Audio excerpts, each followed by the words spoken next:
بعد اللہ رب العالمین کا لاکھ لاکھ شکر اور مولا کریم کا بڑا ہی احسان ہے کہ جس رب کائنات نے ہم گناہگاروں کو شکل انسانی میں پیدا فرمایا اور ہمیں قدم قدم پر اپنے انعامات، اکرامات، رحمتوں اور عطاؤں سے نوازا۔ حضرات محترم، شعبان المعظم کا بابرکت مہینہ اپنے اختتام کو ہے اور آج شعبان المعظم کا آخری جمعہ ہے اور اس کے بعد انشاءاللہ ہم رمضان المبارک 1442 ہجری کے بابرکت مہینے کی طرف بڑھیں گے۔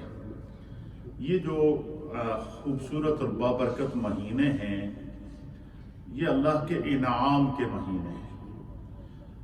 حضرت مجدد الفسانی شیخ احمد سرہندی رحمۃ اللہ علیہ، جو اولیاء اللہ ہوتے ہیں، یہ ہوتے ہیں مشاہداتی دنیا کے شخصوار۔ مشاہداتی دنیا کے شخصوار کا مطلب یہ ہے کہ اللہ تعالیٰ نے اولیاء اللہ کے سامنے سے کائنات کے حجابات، پردے اٹھائے ہوتے ہیں۔ وہ بیٹھے مشرق میں ہوتے ہیں، مغرب کو اپنے سامنے دیکھ رہے ہوتے ہیں۔ نظر اگر آسمان پر اٹھائیں تو لوح محفوظ کو اپنے سامنے دیکھتے ہیں، جس طرح کہ محبوب سبحانی، قطب ربانی، شہباز لامکانی، الشیخ عبد القادر الجیلانی المعروف حضور غوث العظم رضی اللہ تعالیٰ عنہ کو جو خدا نے نظر عطا فرمائی تھی، آپ خود اس کا منظر بیان کرتے ہیں۔ آپ فرماتے ہیں کہ نظر تو الی بلاد اللہ جمعاً کحربلۃ علی حکم اتصالی۔ فرماتے ہیں کہ اللہ نے مجھے ایسی بینائی اور ایسی بصارت اور ایسی بصیرت عطا فرمائی ہے کہ نظر تو الی بلاد اللہ جمعاً، کہ جب میں اپنی نظر کو تمام جہانوں کی طرف، مشرق ہو، مغرب ہو، شمال ہو اور جنوب کی طرف اٹھاتا ہوں تو دنیا کے ہر ملک کو اپنی ہاتھ کی ہتھیلی پر اس طرح دیکھتا ہوں جس طرح رائی کے دانے کو دیکھتا ہوں۔ یہ ایک ولی کی نظر ہوتی ہے۔ اب ولی کی نظر کا یہ عالم ہے تو نبی کی نظر کا کیا عالم ہوگا؟ اور پھر فرماتے ہیں کہ نظر من در لوح محفوظ است، کہتے ہیں کہ اسی نظر کو جب میں آسمان کی طرف اٹھاتا ہوں تو لوح محفوظ پر تمہاری قسمت کی لکھی ہوئی تختیاں پڑھ کر سنا سکتا ہوں۔ یہ ایک ولی کی نظر ہے۔ اور نبی کی نظر کا کیا عالم ہے؟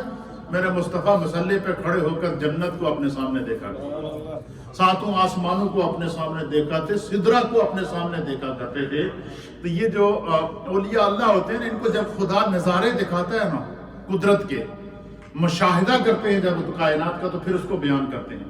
تو حضرت شیخ عبد القادر، حضرت شیخ احمد سرہندی حضور مجدد الفسانی رحمۃ اللہ تعالیٰ علیہ اور دیگر اولیاء کاملین اور صوفیاء نے بیان فرمایا ہے کہ یہ جو رجب، شعبان اور رمضان، فرمایا یہ تین اللہ کے انعام کے مہینے ہیں۔ کیا ہیں؟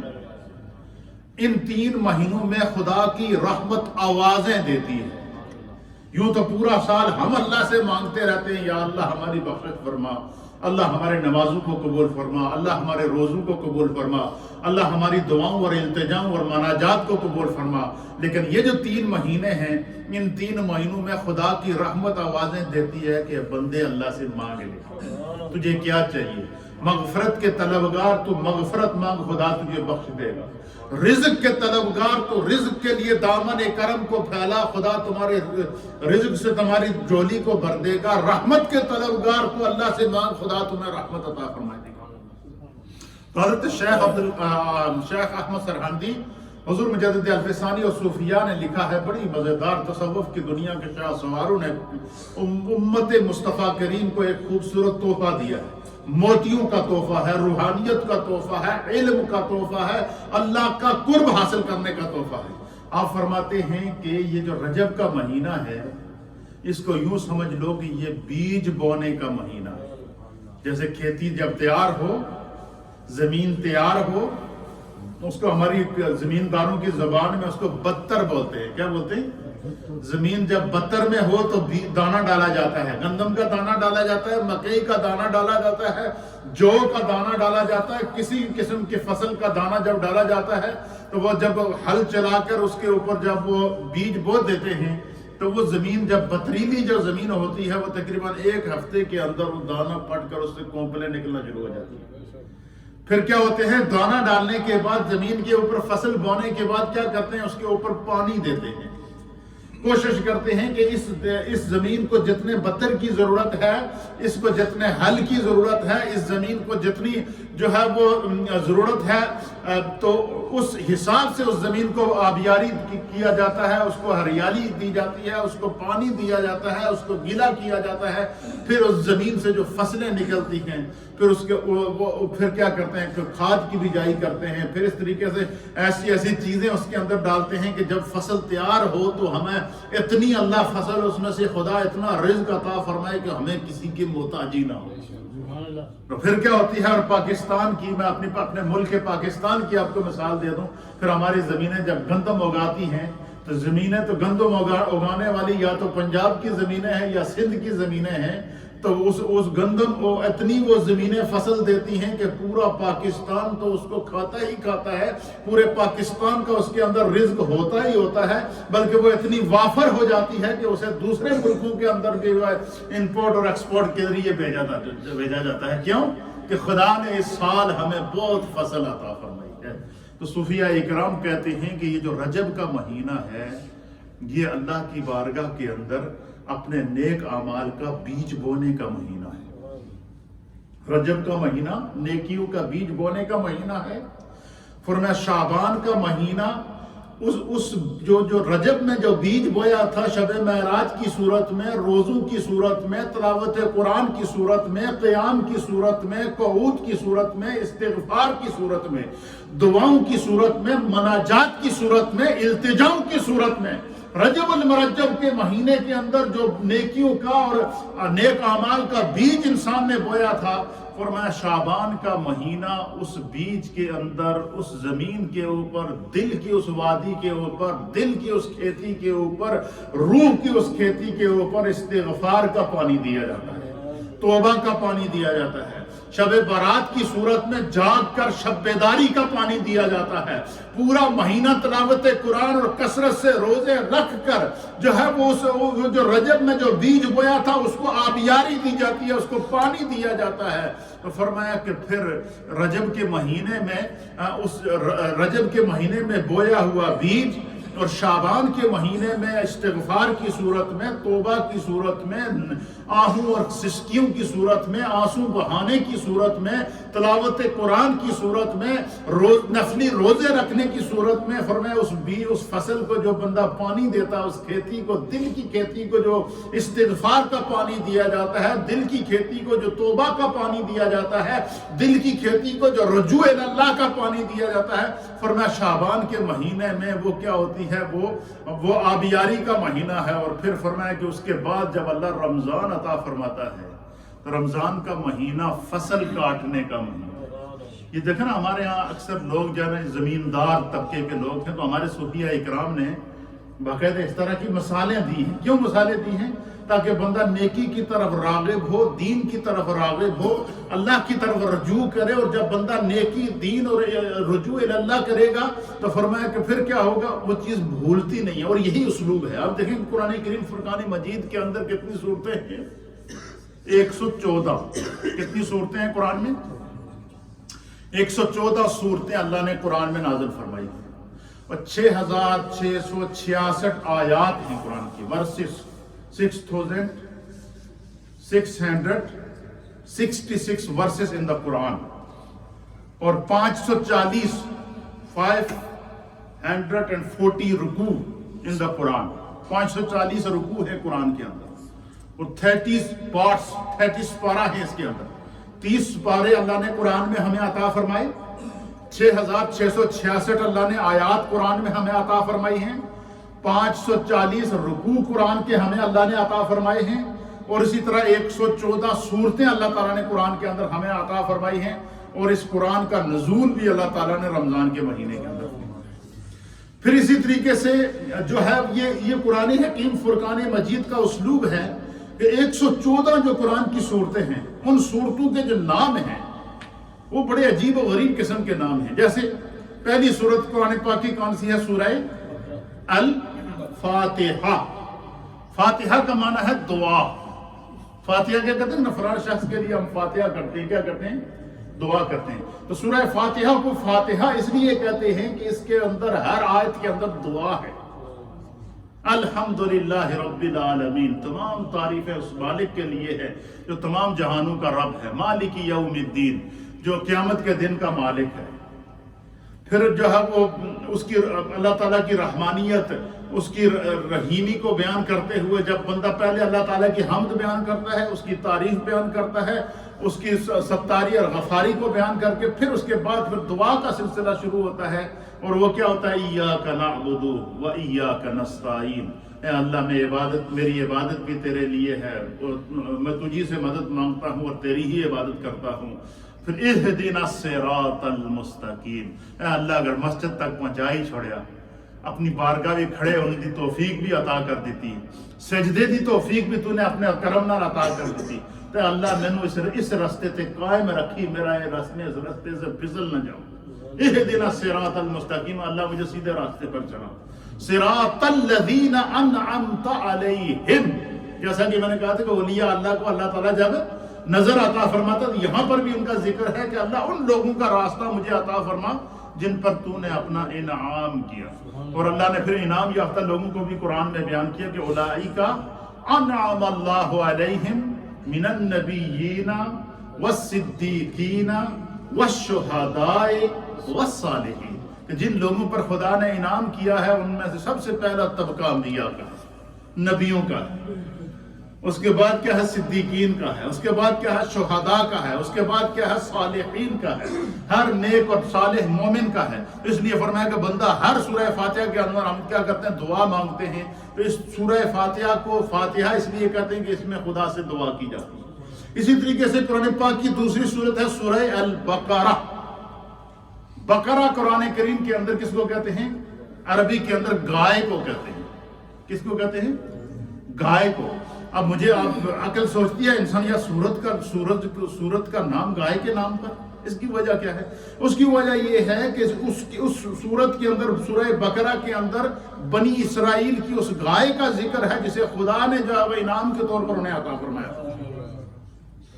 اب چونکہ وہاں کے رہنے والے جو لوگ تھے وہ زمیندار تھے، جانوروں کی پرورش کرتے تھے، جانوروں کی نگہداشت کرتے تھے، جانوروں کے ساتھ ان کا واسطہ پڑتا تھا، تو اس لیے سورت کا نام البقرہ رکھا تاکہ قرآن پاک کی وہ سورت جس میں گائے کا ذکر ہے تاکہ بندہ بھولے نہ، ورنہ سورہ بقرہ کی جو ہے وہ 200 سے زائد آیات ہیں، سب سے بڑی سورت ہے قرآن کی۔ سورہ بقرہ قرآن پاک کی سب سے بڑی سورت ہے، 350 سے زائد آیات ہیں اس کے اندر، اور 2.5 پاروں پر مشتمل ہے سورہ بقرہ، اور اس کے اندر جو ہے وہ تمام انبیاء سابقین کے قصص بھی موجود ہیں، اس کے اندر جو ہے وہ قرآن کریم کی عظمت بھی موجود ہے، اس کے اندر مختلف قسم کے احکام بھی موجود ہیں، لیکن نام البقرہ اس لیے رکھا تاکہ یہ یاد رہے کہ یہ وہ سورت ہے جس میں بنی اسرائیل کی گائے کا ذکر ہے، تاکہ یہ کوئی معروف ایک نام رکھ لیتے ہیں تاکہ یاد رہے۔ اسی طریقے سے ہمارے صوفیاء، علماء اور محدثین نے رمضان رجب کے مہینے، شعبان کے مہینے اور رمضان کے مہینے کی مثال دی ہے۔ کیسے مثال دی ہے؟ تاکہ بندہ مومن اسے کبھی بھولے نہ۔ کیا مثال دی ہے؟ فرمایا رجب کا مہینہ یہ بیج بونے کا مہینہ ہے۔ جیسے بندہ کھیتی کے اندر بیج بوتا ہے تو پھر اسے یہ ہوتی ہے کہ اس بیج کی حفاظت کروں، اس کو پانی دوں تاکہ اس بیج کو، اس سے جو ہے وہ فصل پیدا ہو اور فصل سے آگے رزق پیدا ہو۔ تو فرمایا کہ رجب کا مہینہ یہ ہے بیج بونے کا مہینہ، شعبان کا مہینہ یہ آبیاری کا مہینہ ہے، یہ جیسے بیج کو پانی، فصل کو ہل جوت کے فصل کے اندر بیج کی بجائی کرنے کے بعد پھر کیا ہوتا ہے؟ اس کو پانی دیا جاتا ہے۔ فرمایا شعبان کا مہینہ پانی دینے کا مہینہ ہے، اور اسی طریقے سے پھر جب بیج بو کر، پانی دے کر، فصل کی حفاظت کر کے، اس کی پوری نگہداشت کر کے، پھر ایک موقع ایسا آتا ہے جب لہلاتی ہوئی فصل تیار ہوتی ہے، اس کے ساتھ گندم لگی ہوتی ہے، اس کے ساتھ مکئی لگی ہوتی ہے، اس کے ساتھ باجرہ لگا ہوتا ہے، اس کے ساتھ رزق کے ساما ہوتے ہیں، اور وہ کہسان جس نے اپنے ہاتھوں پہ چھالے ڈال کر زمین کی کھدائی کر کے بیج ڈالا تھا،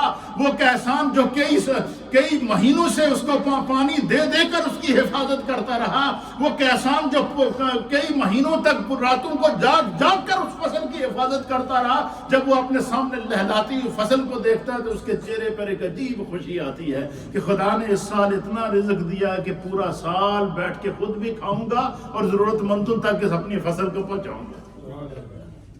تو نبی پاک صلی اللہ تعالیٰ علیہ وسلم نے ان مہینوں کو حرمت والا مہینہ، برکت والا مہینہ، عظمت والا مہینہ قرار دیا۔ تو کیا فرمایا صوفیاء اکرام نے کہ رجب کا مہینہ یہ بیج بونے کا مہینہ ہے، شعبان کا مہینہ آبیاری کا، پانی دینے کا مہینہ ہے، اور رمضان کا مہینہ فرمایا یہ فصل کاٹنے کا ہے۔ وہ فصل کون سی ہے؟ وہ خدا کی رحمت کی فصل ہے۔ رمضان کا پہلا عشرہ کیا ہے؟ کیا ہے؟ رحمت۔ حضور نے فرمایا دوسرا عشرہ کیا ہے؟ مغفرت۔ اور تیسرا عشرہ کیا ہے؟ جہنم سے آزادی۔ جس بندے کو دامن میں رحمت بھی مل گئی، جس بندے کو دامن میں مغفرت بھی مل گئی، جس بندے کو خدا کی طرف سے جہنم سے آزادی کا پروانہ بھی جاری ہو گیا، وہی تو دنیا کا کامیاب ترین انسان ہے، وہی تو دنیا کا وہ امیر انسان ہے۔ اس کی مثال اس کہسان کی ہے جس نے محنت کر کے فصل زمین کو تیار کیا، جس نے محنت کر کے فصل بویا اس کے اندر، جس نے محنت کر کے بیج اس کے اندر بجائی کی، جس نے محنت کر کے اس زمین کو پانی دیا، اور پھر جب لہلاتی ہوئی کھیتیاں اس میں سے تیار ہوئی، لہلاتی ہوئی فصلیں اس میں سے تیار ہوئیں، نہ صرف اس نے اس کے خاندان کو سیراب کیا بلکہ اس زمین سے نکلنے والا رزق کئی خاندانوں اور ہزاروں کی تعداد میں لوگوں کے لیے رزق کا ساما بنا۔ کیوں؟ یہ اس کی محنت کا خدا نے اس کو نتیجہ دیا، پھل دیا ہے۔ اس لیے صوفیاء فرماتے ہیں کہ رجب کا جب مہینہ آئے تو یہ حرمت والا مہینہ ہے، اللہ کا مہینہ ہے، اس میں خدا کی طرف رجوع کرو اپنی پچھلی۔ اور شعبان کا مہینہ، فرمایا شعبان کا مہینہ یہ خود احتسابی کا مہینہ ہے۔ خود احتسابی کا مہینہ کیا ہے کہ ہر بندہ اپنا حساب خود کرے، کہ دوسرے دی فکر کرنے کی ضرورت ہے، ہر بندہ اپنی فکر خود کرے۔ فرمایا جو بندہ رمضان شعبان کے مہینے میں اپنی فکر کرتا ہے، اپنی زندگی کا احتساب کرتا ہے۔ کیسے احتساب کرتا ہے؟ کہ بندہ کہے کہ میں تصور تو کروں کہ میں جو زندگی گزار رہا ہوں، کیا یہ کوئی گناہ کی زندگی تو نہیں ہے؟ اس میں دانستہ گناہ کتنے ہیں؟ دانستہ گناہ اس گناہ کو کہتے ہیں جو جان بوجھ کر انسان کو پتا ہے کہ گناہ ہے لیکن اتنا سنگ دل ہے پھر بھی کر گزر رہا ہے۔ مثلا اس کی میں مثال آپ کو دیتا ہوں، جیسے قرآن کریم فرقان مجید کے اندر اللہ نے کیا فرمایا؟ شراب کو حرام کیا ہے۔ قرآن میں اللہ نے زنا کو حرام کیا ہے، قرآن میں اللہ نے چوری کو حرام کیا ہے، قرآن میں اللہ نے سود کو حرام کیا ہے۔ قرآن کریم کے اندر اللہ رب العالمین نے ہر اس چیز کو حرام کیا ہے جو گناہ کی طرف لے جاتی ہے، جو احکام اللہ اور اس کے رسول کی مخالفت کی طرف لے جاتی ہے۔ اب انسان کو پتا ہے کہ اللہ نے شراب کو حرام کیا، اور مسلمان ہو کر بندہ کہے جی کہ میں دوستی یاری میں جا کر کوئی ایک دو گھونٹ لگا لوں، اب جان بوجھ کر گناہ کیا نا۔ اب جان بوجھ کر جو گناہ ہوتا ہے اس کی سزا بھی اتنی ہی سخت ہوتی ہے۔ اس لیے فرمایا کہ یہ جو بابرکت مہینے ہیں، رجب کا مہینہ، یہ اس میں انسان کیا کرے؟ اپنے آپ کو تیار کرے کہ رمضان کے آنے تک میں نے اپنی زندگی کا حساب کر کے، اپنے گناہوں کی معافی مانگ کے، اپنی سستیوں کو دور کر کے، اپنی کائلی کو دور کر کے، اپنی جو ہے وہ ہر طرح کی جو ہے وہ زندگی کے اندر پائی جانے والی کمزوری کو دور کر کے، فرمایا کہ اپنے رب کو راضی کر کے جب میں رمضان میں داخل ہوں تو اس رمضان کے اثرات میری زندگی پر اتنے ہوں کہ دوسرا رمضان آنے تک انسان نمازی بھی رہے، انسان غازی بھی رہے، انسان صادق بھی رہے، انسان امین بھی رہے، انسان قیام بھی کرتا ہوا نظر آئے، انسان اللہ کی طرف رجوع کرتا ہوا بھی نظر آئے، اور انسان اپنے رب کی بارگاہ میں سچی توبہ اور استغفار کرتا ہوا بھی نظر آئے۔ تو کیا فرمایا کہ رجب کا مہینہ کیا ہے؟ یہ بیج بونے کا مہینہ ہے۔ شعبان کا آج آخری جمعہ ہے، اور اس کے اندر ہماری زندگی کا فیصلہ بھی ہوتا ہے کہ ہم نے اگلا سال دیکھنا ہے کہ نہیں دیکھنا ہے، ہمارے ذمہ ہم نے اس سال کتنا رزق کھانا ہے یہ بھی خدا اس مہینے میں ہمیں عطا فرماتا ہے. اسی لیے حدیث پاک کے اندر آتا ہے کہ نبی علیہ السلام کی یہ عادت مبارکہ ہوتی تھی کہ جب شعبان کا مہینہ آتا تو سرکار دو عالم صلی اللہ علیہ وسلم ام المؤمنین سیدہ عائشہ صدیقہ رضی اللہ تعالی عنہ فرماتی ہیں کہ جب شعبان کا مہینہ آتا تو سرکار دو عالم صلی اللہ تعالی علیہ وآلہ وسلم کیا کرتے؟ کمر ہمت کو کس لیا کرتے تھے.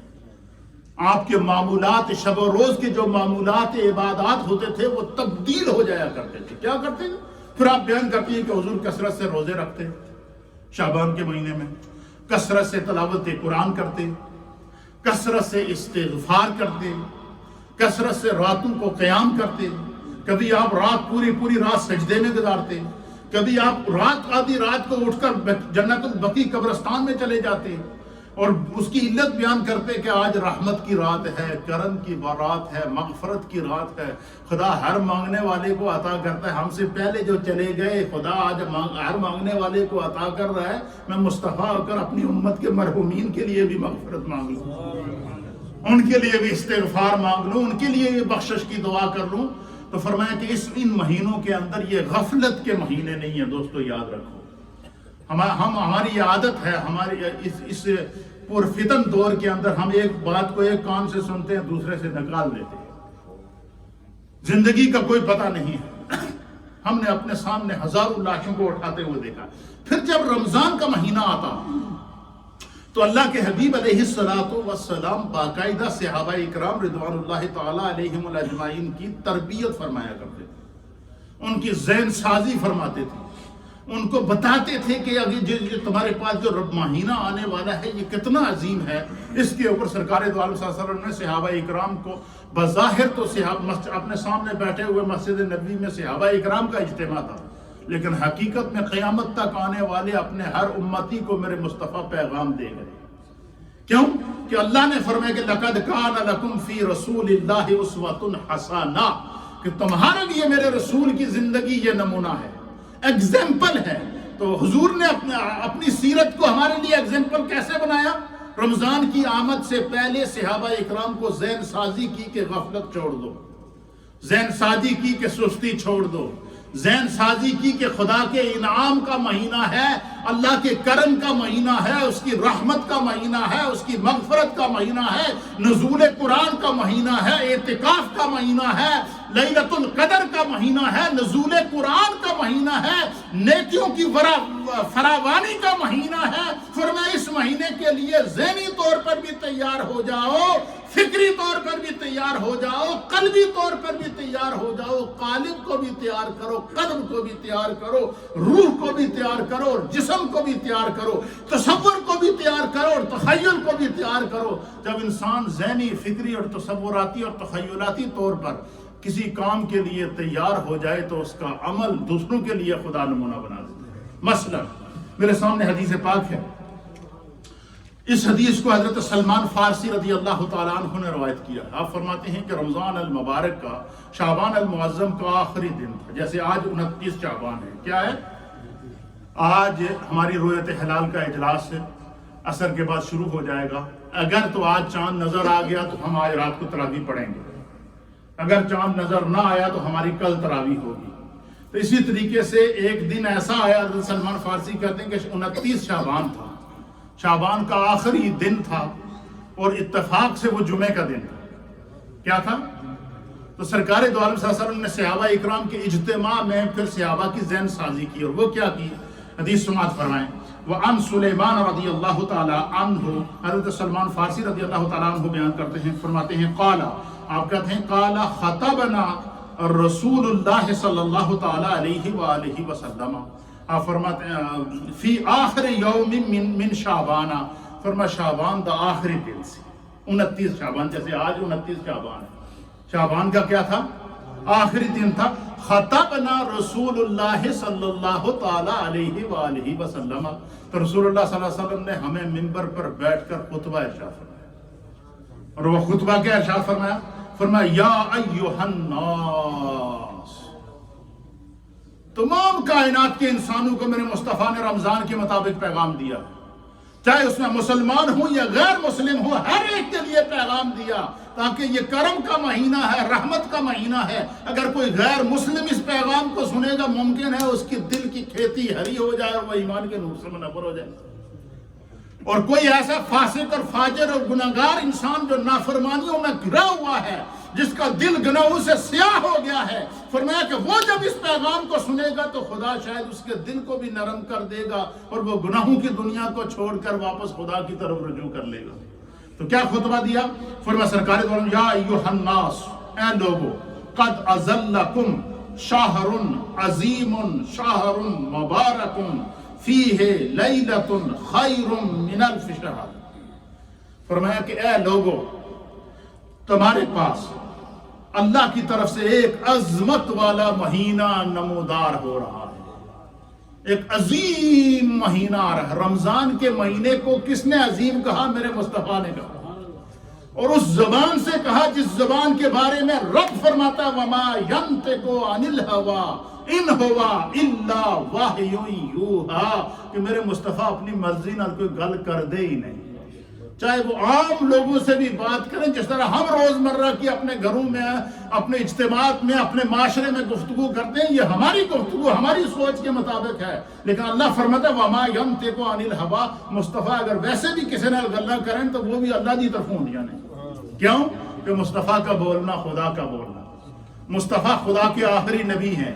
مصطفیٰ کی شان یہ ہے کہ اللہ نے فرمایا الیوم اکملت لکم دینکم واتممت علیکم نعمتی ورضیت لکم الاسلام دینا، کہ محبوب کے اوپر دین بھی مکمل، نعمتیں بھی مکمل، انعامات بھی مکمل۔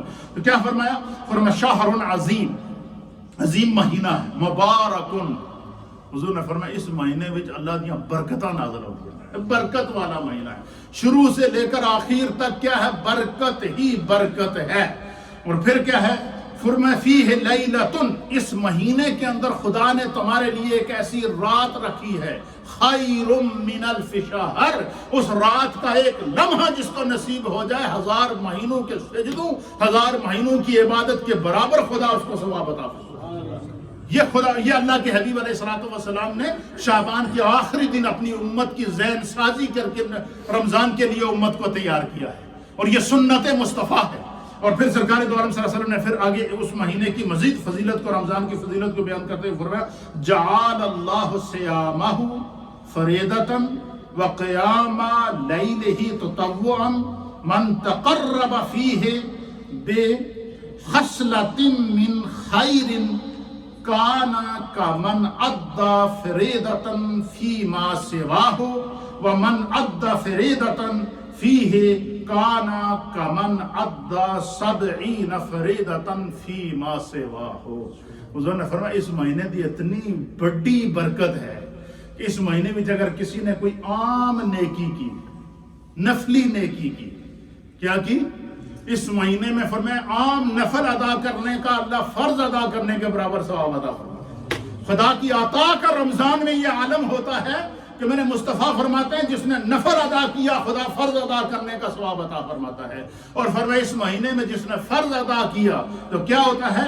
فرمایا کہ جس نے اس مہینے میں فرض ادا کیا تو اس کو کیا ہوتا ہے؟ فرمایا کہ اللہ رب العالمین اس مہینے کے اندر اس کو کمن ادى 70 فریضۃ فی من سواہ، اللہ تعالیٰ ایک فرض ادا کرنے کا ثواب 70 فرائض کے برابر عطا فرماتا ہے۔ یہ خدا کی رحمت کا عالم ہوتا ہے اس مہینے کے اندر، یہ اس کے کرم کا۔ پھر نبی علیہ السلام نے اور ترغیب دی۔ کیا ترغیب دی ہے؟ وہ یہ ترغیب دی اللہ کے حبیب علیہ وَهُوَ شَهْرُ الصَّبْرِ، فرمایا یہ صبر کا مہینہ ہے، اس میں صبر کے دامن کو نہ چھوڑنا۔ وَالصَّبْرُ ثَوَابُهُ الْجَنَّةُ، فرمایا جس بندے نے روزہ رکھ کے بھوکے اور پیاسے رہ کر کسی تکلیف پر صبر کیا، خدا بندے کو تو صبر کے بدلے میں جنت عطا فرماتا ہے۔ تکلیف کو برداشت کر کے، تکلیف کیا ہے؟ مثلا بھوک کی صورت میں بھی تکلیف ہے کہ کھانا موجود ہے بندہ کھا نہیں سکتا، پانی موجود ہے بندہ پی نہیں سکتا، صبر کر رہا ہے کہ میں نے خدا کے لیے روزہ رکھا ہوا ہے، فرمایا